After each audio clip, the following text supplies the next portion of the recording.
زندہ باد یا حسین، زندہ باد۔ ایسی مزید ویڈیوز دیکھنے کے لیے ہمارے چینل کو سبسکرائب کریں اور بیل آئیکن پر کلک کریں۔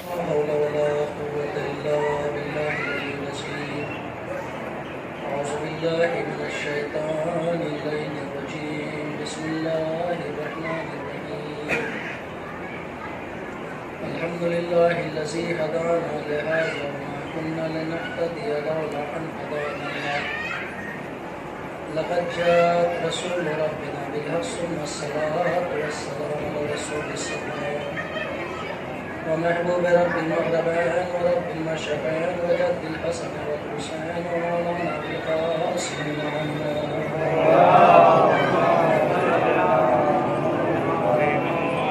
وعليه الطيبين الطاهرين المعصومين المجدودين أما بعد فقد قال رسول أكرم بسم الله الرحمن الرحيم حسين مني وأنا من الحسين صلى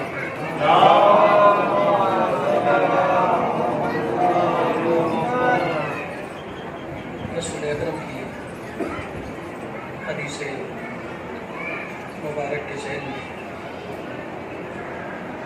ہم سے مجالس کی چوتھی حدیث جس میں اس حدیث کے ذیل میں صبر امام حسین کے حوالے سے گفتگو کرنی ہے۔ چونکہ یہ موضوع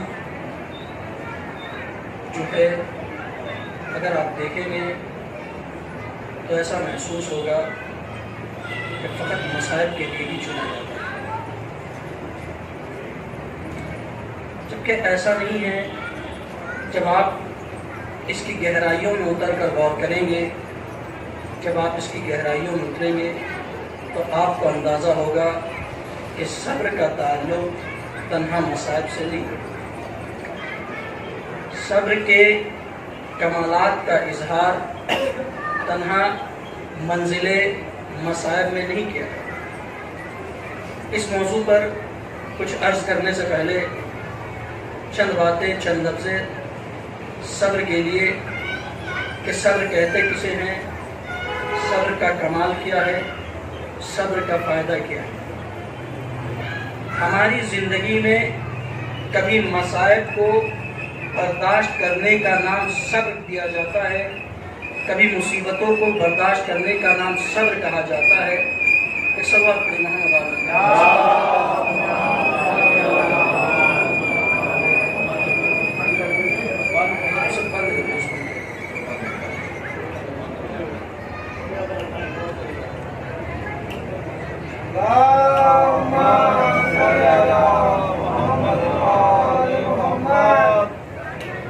صبر کا تعلق تنہا مصائب سے نہیں ہوتا ہے۔ ہماری زندگی میں کبھی ایسا ہوتا ہے کہ مصیبتوں کو برداشت کرنے کا نام صبر دیا جاتا ہے، اور کبھی ایسا ہوتا ہے کہ مصائب کے برداشت کا نام بے غیرتی ہوتی ہے۔ کبھی ایسا بھی موقع آتا ہے کہ جب آپ مصیبتوں کو برداشت کر لیتے ہیں تو دنیا آپ کو صابر کہتی ہے، اور کبھی ایسا بھی موقع آتا ہے جب آپ مصیبتوں کو برداشت کرتے ہیں تو لوگ آپ کو بے غیرت کہنے کے لیے تیار ہو جاتے ہیں۔ دنیا کا کوئی انسان آپ کو صابر کہنے کے لیے تیار نہیں ہوتا۔ تو سب سے بڑا بنیادی مسئلہ یہ ہے کہ پہلے تو یہ ہم سمجھیں، یہ جانیں کہ کس مقام پر برداشت کا نام صبر ہے اور کس مقام پر برداشت کا نام بے غیرتی ہے۔ اگر یہ سارا مسئلہ جذبات کے حوالے کر دیا جائے تو جذبات ہمیں کسی بھی جگہ پر اس بات کی اجازت نہیں دیتے کہ ہم صبر کریں۔ جذبات صبر کرنے کی اجازت نہیں دیتے۔ جذبات کا سارا تقاضا یہی ہوتا ہے کہ انسان لڑنے اور مرنے پر آمادہ ہو جائے۔ یہی وجہ ہے کہ جب تک جذبات کی دنیا میں جنگیں ہوتی رہیں کسی کو نبی کی نبوت میں شک نہیں ہوا۔ جب تک جذبات کی دنیا میں جنگیں ہوتی رہیں کسی کو نبی کی نبوت میں شک نہیں ہوا، مگر جیسے ہی نبی نے صلح کرنا شروع کیا بڑے بڑوں کو رسالت میں شک ہونے لگا، اس لیے کہ انہوں نے جذبات کی دنیا دیکھی ہے، مذہب کی دنیا نہیں دیکھی، مذہب کی دنیا نہیں دیکھی۔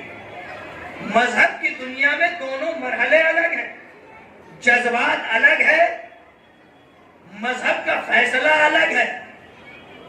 جذبات الگ ہے، مذہب کا فیصلہ الگ ہے۔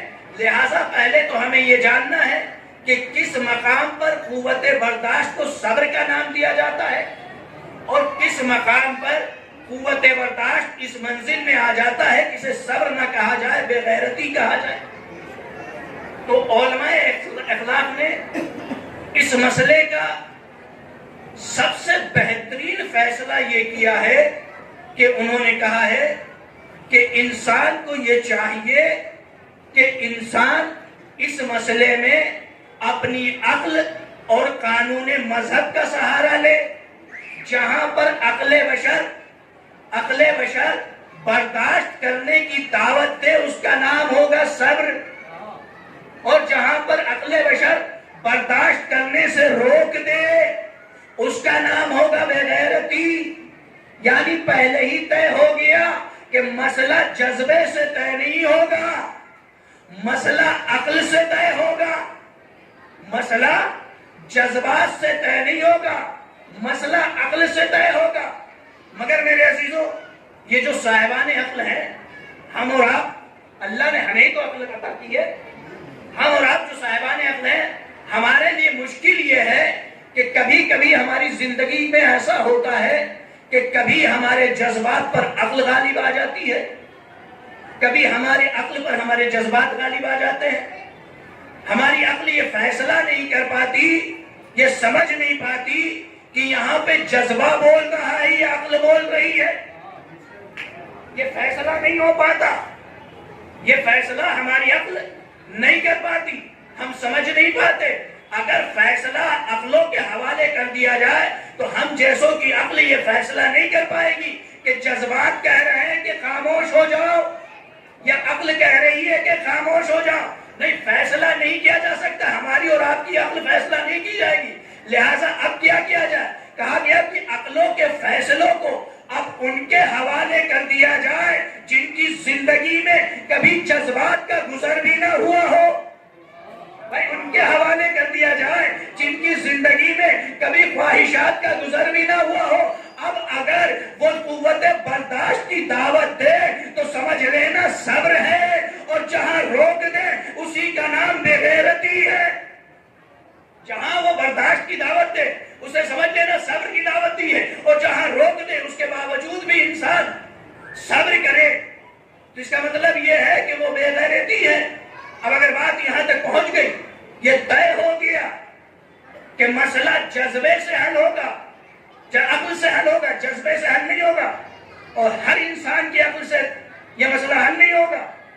ہر صاحب عقل اس مسئلے کو حل نہیں کر سکتا، نہیں، وہی اس مسئلے کو حل کرے گا جس کی عقلوں پر وحی الہی کا پہرا ہو، وہی اس مسئلے کو حل کرے گا جس کی عقل پر وحی الہی کا پہرا ہو۔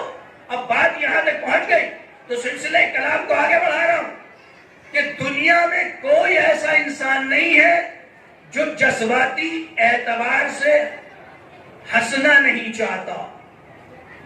دنیا میں کوئی ایسا انسان نہیں ہے جو جذباتی اعتبار سے خوش رہنا نہیں چاہتا۔ دنیا کا ہر انسان خوش رہنا چاہتا ہے۔ عالم یہ ہے کہ ماں بچے کو دعا دیتی ہے تو کیا کہتی ہے کہ زندگی بھر خوش رہو۔ بڑا چھوٹے کو دعا دیتا ہے تو یہی کہتا ہے نا کہ خوش رہو۔ باپ بیٹے کی خوشی کی دعا مانتا ہے۔ مومنین ایک دوسرے کے لیے خوشی کی دعائیں کرتے ہیں۔ تو جذبات ہمیشہ خوشی چاہتے ہیں، جذبات ہمیشہ ہنسنا چاہتے ہیں۔ کہیں کوئی ایسا مقام بھی نہیں ہے جہاں پہ جذبات رونا چاہتے ہو، جذبات غمزدہ ہونا چاہتے ہو۔ نہیں، جذبات ہمیشہ خوش رہنا چاہتے ہیں، ہمیشہ ہنسنا چاہتے ہیں، جذبات رونا نہیں چاہتے۔ اب اگر کوئی ایسا مقام نظر آئے جہاں پہ اللہ کا مخصوص بندہ جس کی زندگی میں کبھی جذبات کا گزر بھی نہ ہوا ہو، اگر وہ رو دے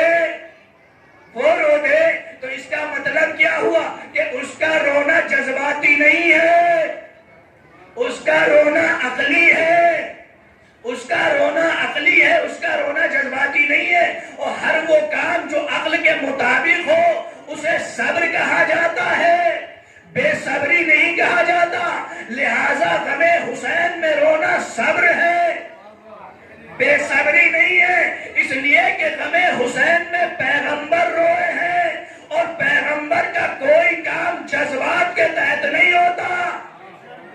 بھائی پیغمبر کا ہر کام عقل کے مطابق ہوتا ہے، پیغمبر کا ہر کام عقل کے اعتبار سے ہوتا ہے، پیغمبر کا کوئی کام جذبات کے اعتبار سے نہیں ہوتا، پیغمبر کا کوئی بھی کام جذبات کے حوالے سے نہیں ہوتا، پیغمبر کا ہر کام عقلی ہوتا ہے۔ اب اگر پیغمبر رو دے تو اس کا مطلب یہ ہے کہ یہ بے صبری کی علامت نہیں ہے، یہ صبر کی علامت ہے، اس لیے کہ غم حسین میں پیغمبر روئے ہیں اور پیغمبر کا کام عقلی ہوتا ہے، اور ان کے لیے اللہ نے کہا ہے کہ یہ تو وہی کرتے ہیں جو وہی کہتی ہے، یہ تو وہی کرتے ہیں جو وہی کہتی ہے، ہم نے ان کی عقل پر وحی الہی کا پہرا بٹھا دیا ہے۔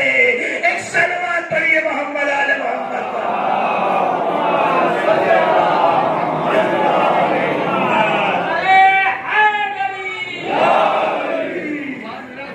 ہم نے ان کی عقل پر وحی الہی کا پہرا بٹھا دیا ہے۔ آج ہم سے کہا جاتا ہے کہ میاں آپ پورے سال روتے رہتے ہیں، ہمیں مشورہ دیا جاتا ہے کہ یہ رونا اچھا نہیں ہے، یہ رونا اچھی علامت نہیں ہے، اچھی بات نہیں ہے، رونا برداشت کی کمزوری کا نام ہے۔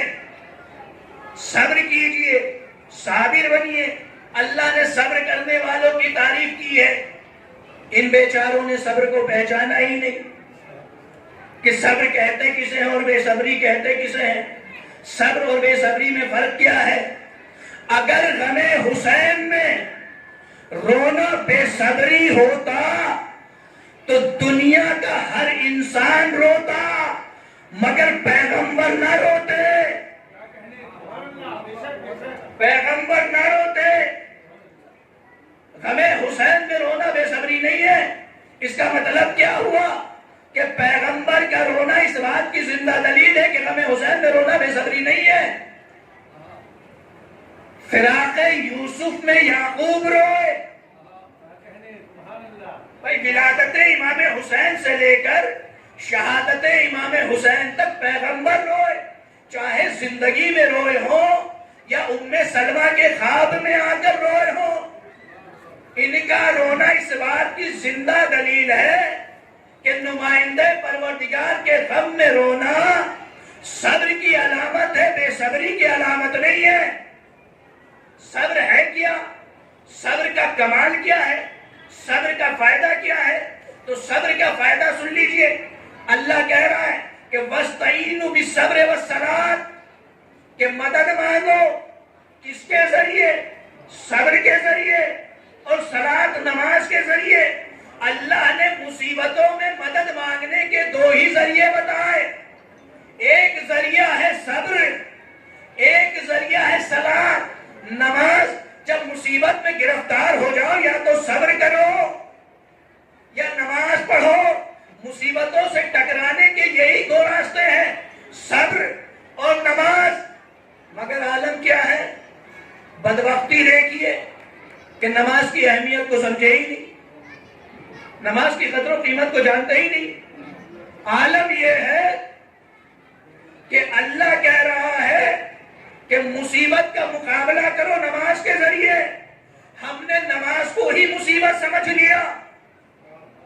نہیں، لہجہ پہچانیے، کم بختی کہاں تک بڑھ گئی ہے، نالائقی کہاں تک بڑھ گئی ہے۔ لہجہ دیکھیے کہ تمہیں نماز کی پڑی ہوئی ہے، ہماری نوکری چلی گئی ہے، تمہیں نماز کی پڑی ہوئی ہے، ہمارا نقصان ہو گیا ہے، تمہیں نماز کی پڑی ہوئی ہے، ہمارا بزنس فلاپ ہو گیا ہے، تمہیں نماز کی پڑی ہوئی ہے، ہم خسارہ اٹھا رہے ہیں۔ اللہ کیا کہہ رہا ہے کہ مصیبتوں میں مدد مانگو نماز کے ذریعے سے۔ بھئی اللہ نے یہ کہا نا کہ مصیبتوں میں مدد مانگو نماز کے ذریعے سے۔ بھئی نماز ہے کیا؟ اللہ اور بندے سے رابطے کا نام ہے نماز، اللہ اور بندے کی گفتگو کا نام ہے نماز۔ بھائی مصیبتوں سے مقابلہ کرنے کا نام ہے نماز. تو ایک اللہ نے بتایا کہ مصیبتوں سے اگر مقابلہ کرنا ہے، مصیبتوں کے ذریعے مصیبتوں سے مقابلہ کرنا ہے، اگر مصیبتوں کا سامنا کرنا ہے تو نماز کے ذریعے. اور دوسری چیز کیا؟ صبر. وَاسْتَعِينُوا بِالصَّبْرِ وَالصَّلَاةِ. اور مدد مانگو مصیبتوں میں کس سے؟ صبر سے اور نماز سے. اب کسی نے آ کر معصوم سے پوچھا مولا یہ بتا دیجئے صبر کیا ہے؟ معصوم نے فرمایا الصبر نصف ایمان. صبر آدھے ایمان کا نام ہے. معصوم نے کہا صبر آدھے ایمان کا نام ہے.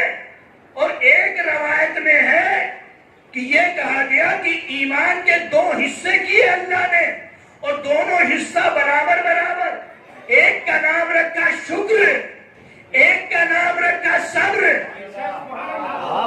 نہیں سمجھے؟ ایک کا نام رکھا شکر، ایک کا نام رکھا صبر. کربلا میں شکر بھی دیکھا گیا، بھائی صبر بھی دیکھا گیا. روایت میں ہے کہ اللہ نے ایمان کے 2 حصے کیے. ایک حصے کا نام رکھا شکر، ایک حصے کا نام رکھا صبر. یعنی صبر کیا ہوا؟ آدھا ایمان، آدھا ایمان صبر، آدھا ایمان شکر. اب آدھا ایمان جو صبر ہے، نصف ایمان جو صبر ہے، اس کے لیے اللہ کیا کہہ رہا ہے؟ وَاسْتَعِينُوا بِالصَّبْرِ. مدد مانگو صبر کے ذریعے سے. تو میرے عزیزوں، جب نصف ایمان کے ذریعے مدد مانگی جا سکتی ہے تو کل ایمان کے ذریعے مدد کیوں نہیں مانگی جا سکتی؟ ایک صلوات پڑھیے محمد علی محمد.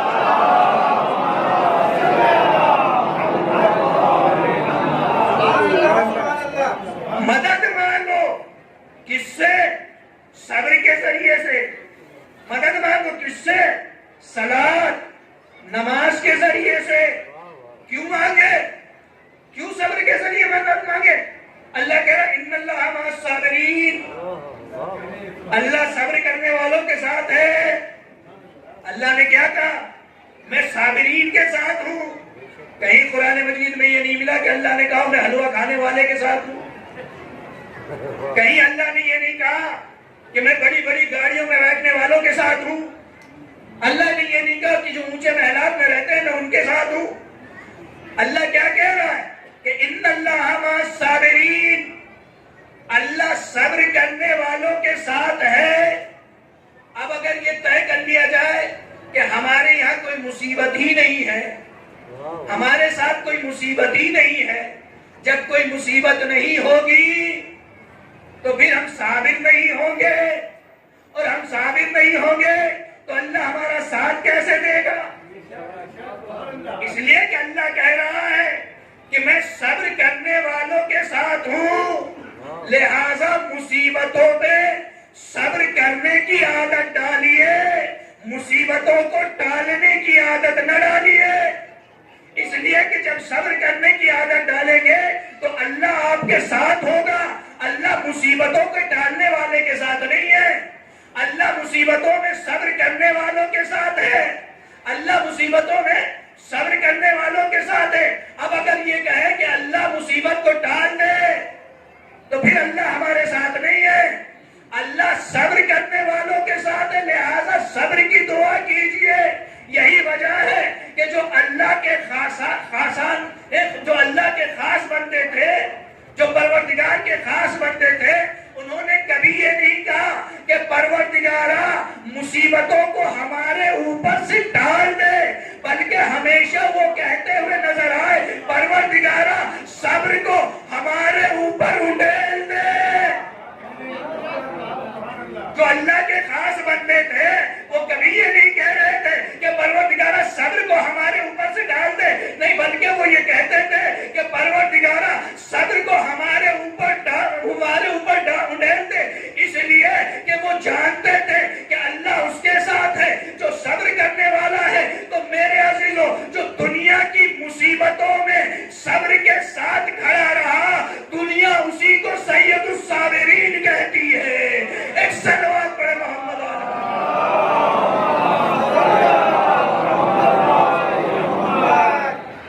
تو صبر کا پہلا فائدہ ان اللہ مع الصابرین. اللہ صبر کرنے والوں کے ساتھ ہے. اللہ اس کا ساتھ دیتا ہے جس نے صبر کیا ہے. ایک صاحب کہنے لگے مولانا بڑی عجیب بات کہی آپ نے. میں نے کہا کیا ہوا؟ کہا آپ نے کہا کہ اللہ اس کا ساتھ دیتا ہے جو صبر کرتا ہے. آپ نے کہا کہ جو مصیبتوں پہ صبر کرے اللہ اسی کا ساتھ دیتا ہے. مصیبتوں پہ جو صبر کرے اللہ اسی کا ساتھ دیتا ہے. آپ بتائیے کہ جب ہم نے مصیبتوں کو برداشت کر لیا تو اب اللہ کے ساتھ دینے کا فائدہ کیا ہوا؟ جب ہم مصیبتوں کو برداشت کر چکے، جب ہم صابر بن چکے تو اس کے ساتھ دینے کا فائدہ کیا ہوا؟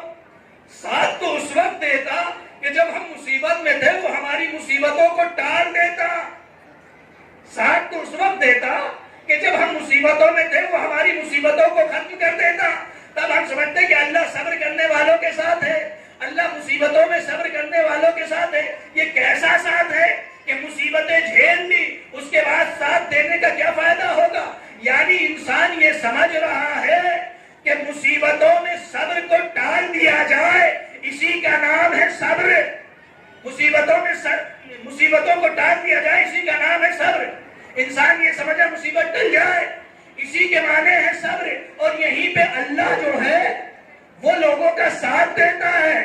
نہیں، ایسا نہیں ہے. اللہ ان کا ساتھ دیتا ہے جو مصیبتوں کو برداشت کر لے. تو اب کوئی ایسا منظر سامنے لانا پڑے گا جہاں پر یہ دونوں چیزیں جمع ہو جائے کہ جنہوں نے اب صبر کیا ہو، مصیبتوں کو برداشت کی ہو اور اللہ نے ان کا ساتھ دیا ہو.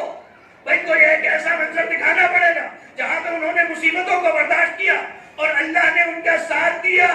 تو اللہ کا خاص بندہ اللہ کے وعدے کے مطابق مصیبتوں پہ صبر کرتا رہا. اس لیے کہ اللہ کا وعدہ یہ ہے کہ مصیبتوں کو برداشت کر لو اللہ تمہارا ساتھ دے گا. یہی وعدہ ہے نا.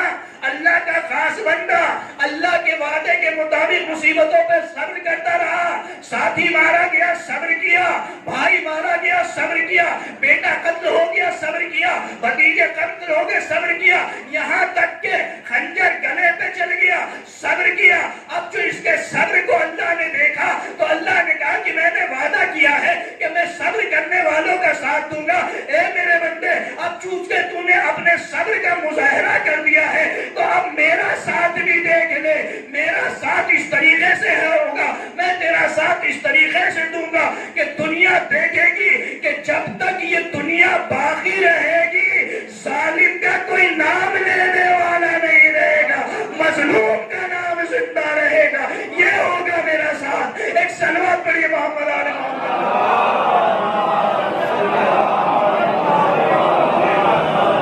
ظالم کا کوئی نام لینے والا نہیں ہوگا، مظلوم کا نام زندہ رہے گا. یہ ہوگا میرا ساتھ. تو صبر کا پہلا فائدہ ان اللہ مع الصابرین، اللہ صبر کرنے والوں کے ساتھ ہے. دوسرا فائدہ خاصا نے خدا نے کیا کہا، اللہ کے مخصوص بندوں نے کیا کہا، ربنا افرغ علینا صبرا، کہ پروردگارا صبر کو ہمارے اوپر انڈیل دے، صبر کی فراوانی عطا کر. اس کے بعد کیا کہا، وثبت اقدامنا، کہ پروردگارا ہمارے قدموں کو ثابت رکھنا، ہمیں ثبات قدم بنا کے رکھنا. اس کا مطلب کیا ہوا، جہاں صبر آ جاتا ہے وہاں قدم میں ثبات بھی پایا جاتا ہے. بھائی صبر کا کمال یہ ہے کہ جہاں صبر ہوگا وہاں ثبات قدم بھی ہوگا. بھائی بے صبرے لوگ کیا جانے جو میدان چھوڑ کر بھاگ جاتے ہو. بھائی صبر کا کمال دیکھیے کہ ثبات قدم کیسا، کہ اگر میدان میں جانے کے لائق نہ رہے تو صبر کا کمال یہ ہے کہ باپ کے ہاتھوں پر میدان میں آ جائے تاکہ دنیا کو بتا سکے کہ میرے پاس صبر ہے، اور اسی کا نام ثبات قدم ہے. اسی کا نام ثبات قدم ہے. اچھا صبر کا تیسرا فائدہ کیا ہے؟ تیسرا فائدہ سن لیجئے جو آخرت میں نظر آئے گا، کہ آل محمد نے آل رسول نے، رسول کی آل نے نظر مانی کس چیز کی؟ روزے کی، کہ 3 دن روزہ رکھیں گے۔ اب 3 دن روزہ رکھا، پہلے دن جب روزہ رکھا تو عالم کیا رہا؟ مسکین آ گئے، آنے کے بعد سے کیا کہا کہ ہم مسکین ہیں، ہمیں کھانا دے دیجئے۔ انہوں نے اپنے سامنے کا کھانا دے دیا۔ قوت برداشت دیکھیے، دن بھر بھوکے ہیں، دن بھر بھوکے ہیں، اپنے سامنے کا کھانا دے دیا۔ آپ مجھے بتائیے، آپ دن بھر بھوکے رہے؟ ہم نے تو رمضان میں یہ دیکھا ہے، آپ نے اس کا تجربہ کیا ہے کہ پورے دن روزہ رکھیے، اور خاص کر اس گرمی کے عالم میں، اور جب آپ کے سامنے آ کر پلیٹ لگے اور کھانا رکھا جائے اور عالم یہ ہو کہ کوئی مانگ لے تو کیا ہوگا؟ پلیٹ لے کر دوسری جگہ چلے جائیں گے۔ میاں کیا بات کر رہے ہو، ہم دن بھر کے بھوکے؟ کیوں؟ اس لیے کہ قوت برداشت یہاں پر جواب دے گئی ہے۔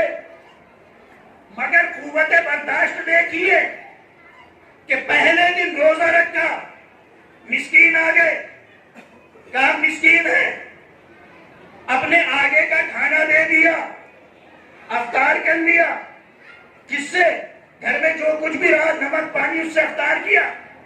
دوسرے دن پھر روزہ رکھا، افطار سامنے ہے، روٹیاں رکھی ہوئی ہیں، دق الباب ہوا، کون؟ کہا فقیر، کہا کیا کام ہے؟ کہا بھوکے ہیں، اپنے سامنے کا کھانا دے دیا۔ قوت برداشت دیکھیے، قوت برداشت، اپنے سامنے کا کھانا دے دیا۔ تیسرے دن کہا کون؟ کہا سیر، اپنے سامنے کا کھانا دے دیا۔ 3 دنوں تک اپنے سامنے کا کھانا دے دیا۔ جب اللہ نے ان کی قوت برداشت دیکھ لی تو اب ان کی قوت برداشت کی داد اس طریقے سے دی کہ اللہ نے جنت ان کے حوالے کر دی۔ اللہ نے جنت ان کے حوالے کر دی، اور صرف جنت ہی نہیں بلکہ یہاں تک ہے کہ جنتوں و حریرا، جنت اور حریر بھی ان کے حوالے کر دیا۔ اب یہ سمجھ میں نہیں آیا کہ یہ جنت تو ٹھیک ہی، یہ حریر کس طریقے سے الگ سے حوالے کیا؟ آپ مجھے بتائیے کہ اگر جنت ان کے حوالے کر دی، پوری جنت دے دی، تو جنت میں جتنے باغات ہیں وہ سب ان کے، جتنی نہریں ہیں سب ان کی۔ اللہ کہہ رہا ہے کہ جنت بھی ہم نے انہیں دی، حریر لباس جنت بھی انہیں دیا۔ اس کا مطلب یہ ہوا کہ جنت الگ نعمت ہے، لباس جنت الگ نعمت ہے۔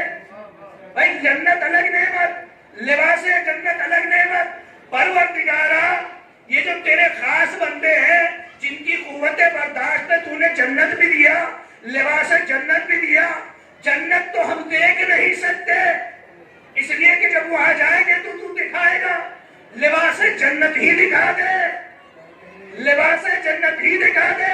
کہ اچھا لباس جنت دکھانا ہے، لباس جنت دیکھنا ہے تو یاد رکھو یہ بھی انہی کے گھر میں بھیجوں گا جو صابرین ہوں گے۔ بھائی انہی کو دوں گا جو صابرین ہوں گے۔ تم دیکھنا کہ جب بچے عید کے دن مچل جائے تو میں رضوان جنت کو درزی بنا کر بھیجوں گا۔ بھائی لباس جنت سمجھ میں آیا؟ لباس جنت آیا کہاں سے؟ جنت سے۔ لباس جنت سے آیا نا؟ نہیں، اس سے آپ الگ ہٹ کر آدم کی منزل دیکھیے کہ جب اللہ نے آدم سے کہا آدم جنت سے چلے جاؤ، تو آدم کے لیے کیا کہا کہ آدم لباس بھی چھوڑ جاؤ، آدم لباس بھی چھوڑ جاؤ۔ وہاں لباس چھوڑنے کے لیے کہہ رہا ہے، یہاں لباس بھیج رہا ہے۔ سمجھ میں نہیں آیا؟ کہ نہیں دیکھو آدم کے لیے میں نے پہلے ہی کہہ دیا تھا کہ ہم نے ہمیں روئے زمین پر ایک خلیفہ بنانے والا ہوں۔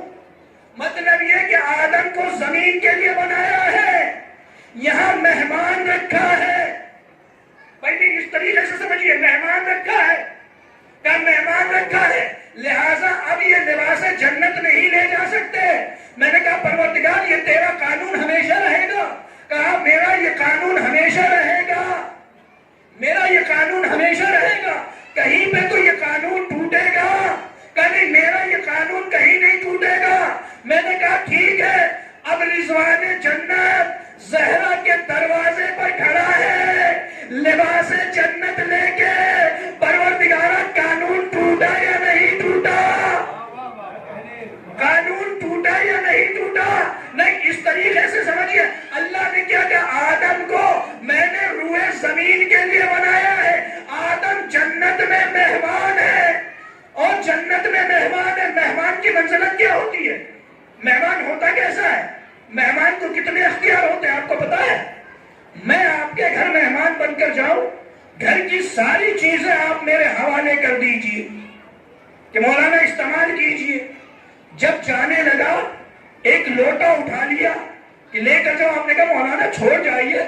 میں نے کہا آپ نے ہمیں دی ہے؟ کہا کہ جب تک مہمان تھے استعمال کرنے کی اجازت تھی، مگر جیسے ہی جانے لگے اب یہ اختیار آپ کو نہیں ہے۔ میں نے کہا ٹھیک ہے۔ تھوڑی دیر بعد میں نے دیکھا کہ ان کا بیٹا آیا، لوٹا اٹھایا لے کر چلا گیا۔ میں نے کہا یہ کیا بات ہوئی؟ آپ نے مجھے منع کر دیا، اسے لے جانے دیا۔ کہا مولانا آپ بھی نہیں سمجھے۔ کہا کیا؟ کہا آپ مہمان ہیں، وہ مالک ہے۔ بھائی نہیں سمجھے؟ آپ مہمان ہیں، وہ مالک ہے۔ مہمان کو حق نہیں ہے کہ گھر سے باہر میزبان کا سامان لے جائے، اور مالک کو حق ہے کہ جہاں چاہے لے جائے۔ اب سمجھ میں آیا، آدم جنت میں مہمان تھے، حسنین مالک ہے۔ اب جنت کا لباس چاہے جنت میں استعمال کرے یا دنیا میں استعمال کرے، ایک صلوات پر محمد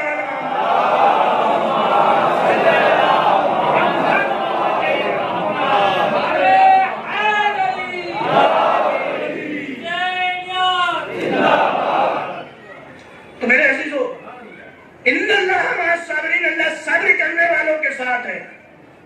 اب چونکہ امام حسین کے صبر سے گفتگو کرنی کی، امام حسین کے صبر کا معیار کیا ہے، امام حسین کے صبر کا کمال کیا ہے، امام حسین کے صبر کو اگر پہچاننا ہے تو مختصر سی ایک دو نبی کی داستان صبر سن لیجئے۔ قرآن نے جو صابرین کی فہرست بنائی ہے، اس میں سر فہرست جس صابر کا نام رکھا اسے ایوب کہا جاتا ہے۔ ایوب بہت بڑے صابر تھے، قرآن بھی تذکرہ کرتا ہے، دنیا بھی صبر ایوبی جانتی ہے، پہچانتی ہے۔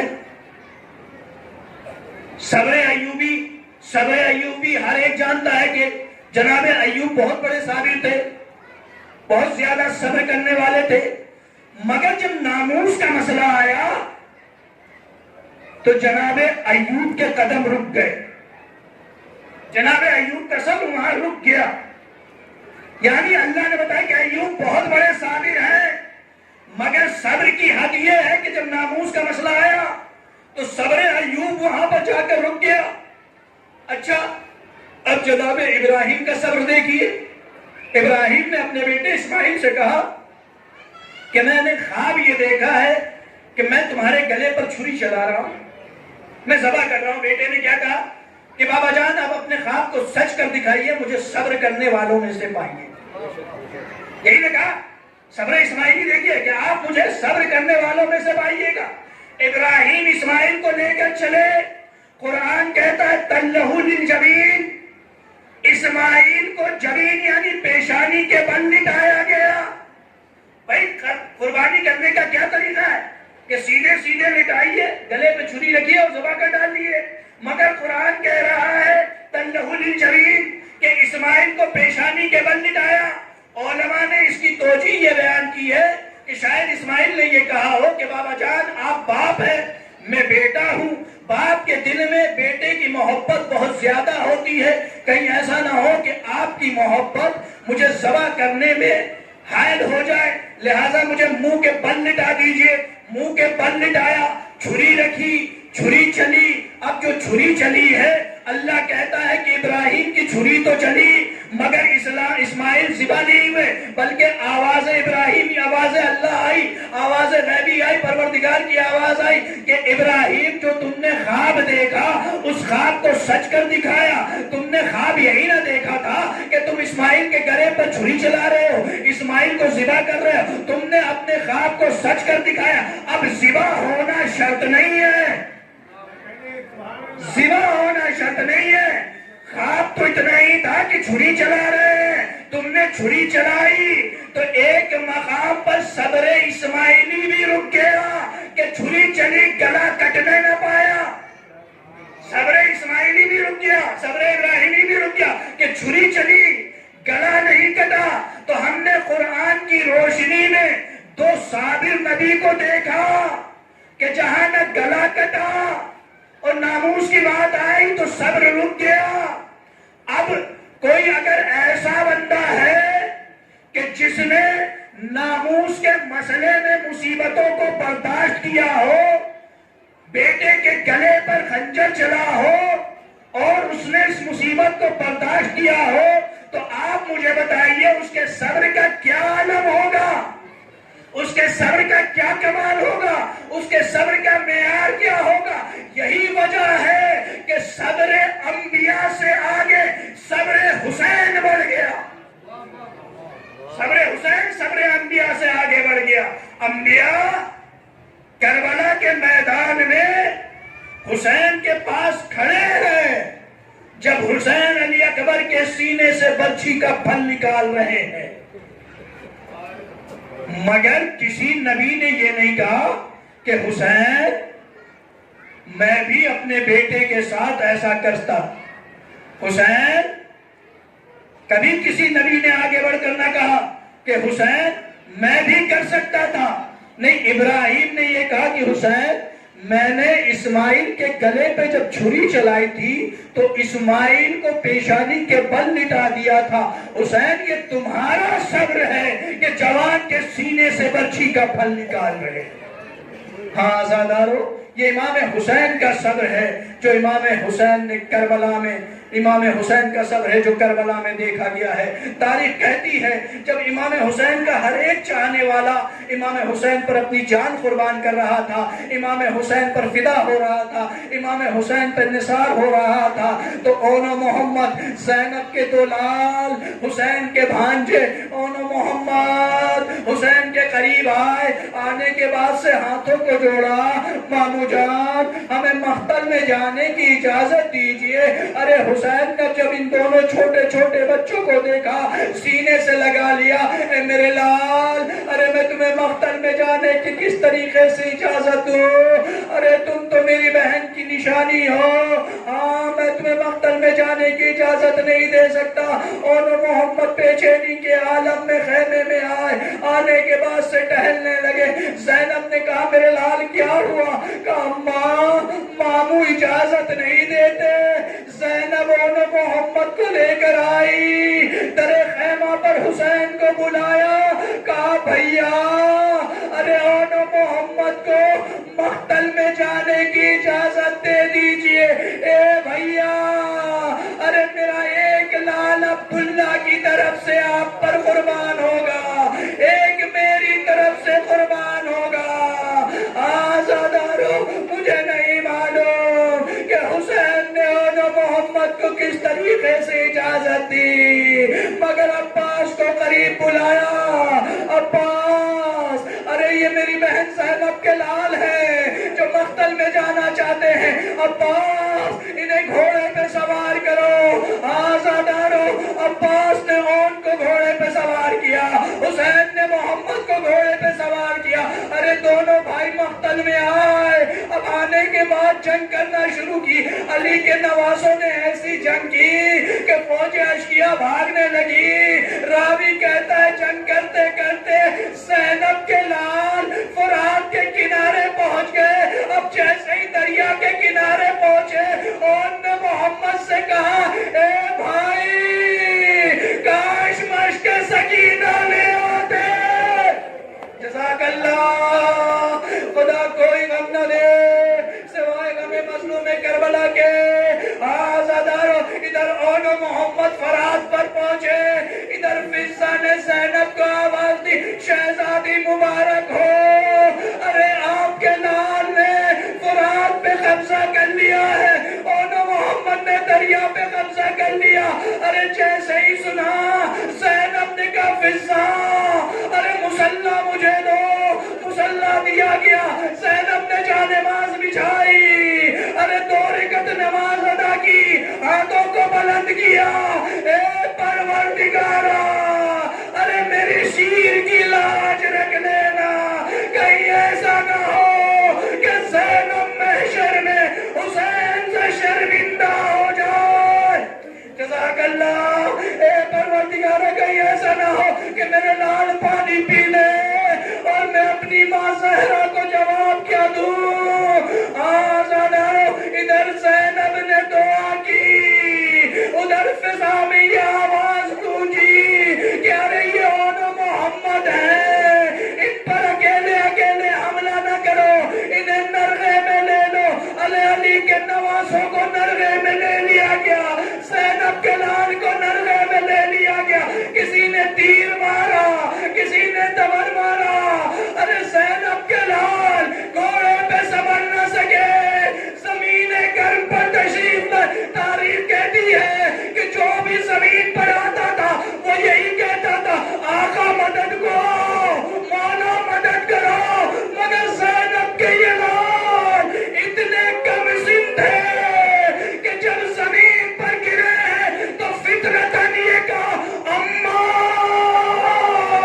مدد کو۔ جزاک اللہ، خدا کوئی بندہ ہے سوائے غم مظلوم کربلا کے۔ آزادار حسین نے یہ آواز سنی، عباس کو ساتھ لیا، ماتم میں چلے، اونو محمد کا لاشا لیا، عباس نے اون کا لاش اٹھایا، حسین نے محمد کا لاشا اٹھایا، خیمے میں لے کر آ گئے۔ بیویاں اونو محمد کے لاشے کے گرد بیٹھ کر ماتم کر رہی ہیں، مگر زینب خاموش بیٹھی ہے۔ زینب نے اونو محمد کا ماتم نہ کیا۔ حسین نے کہا اے زینب اپنے لال کا ماتم کرو، اپنے لال پر گریہ کرو، تو زینب نے کہا بھائیا اب یہ بال فقط تیرے لاشے پہ کھلیں گے۔ جزاک اللہ، آزادار کربلا سے لے کر زندان شام تک زینب اپنے حسین کو روتی رہی، اونو محمد کا ماتم نہ کیا، مگر ایک مقام ایسا ہے جہاں زینب اونو محمد کو یاد کر کے روئی ہے، اونو محمد پر گریہ کیا ہے۔ جب یہ لٹا ہوا قافلہ مدینے واپس آیا اور زینب جب اپنے گھر آئی ہے تو زینب کی نگاہ تو ننھے ننھے حجرے پہ پڑی، ارے جب ننھے ننھے حجرے پر زینب کی نظر گئی، زینب کو اونو محمد کی یاد آ گئی، کلیجہ منہ کو آ گیا، زینب بیٹھ گئی، کربلا کا رخ کیا، آواز دی اونو محمد ارے اپنی ماں کو معاف کرنا۔ زینب کربلا سے لے کر زندان تک اپنے حسین کو روتی رہی، اے اونو محمد آج زینب تمہارا ماتم کرنے بیٹھی ہے، واہ غربتا واہ مصیبتا۔ پروردگارہ تجھے واسطہ ہے محمد آل محمد کا، تجھے واسطہ ہے چاہندہ معصومین علیہ السلام کا کہ ہماری اس چھوٹی سی عبادت کو قبول فرما۔ پروردگارہ تجھے واسطہ ہے محمد آل محمد کا، تجھے واسطہ ہے چاہندہ معصومین علیہ السلام کا، ان مجلس میں جتنے مومنین موجود ہیں ان کی جائز مرادوں کو قبول فرما۔ پروردگار جن کے دل میں حج و زیارات کی توفیق عطا، حج و زیارات کی تمنا ہے انہیں توفیق عطا فرما۔ معبود تجھے واسطہ ہے محمد آل محمد کا، تجھے واسطہ ہے چاہندہ معصومین علیہ السلام کا کہ دنیا میں جو کرونا نام کی وبا پھیلی اس وبا کو مٹا دے۔ پروردگار تجھے واسطہ ہے محمد آل محمد کا کہ امام زمانہ کے ظہور میں تاچیل عطا فرما، ہمیں ان کے انصار میں شمار کرامین۔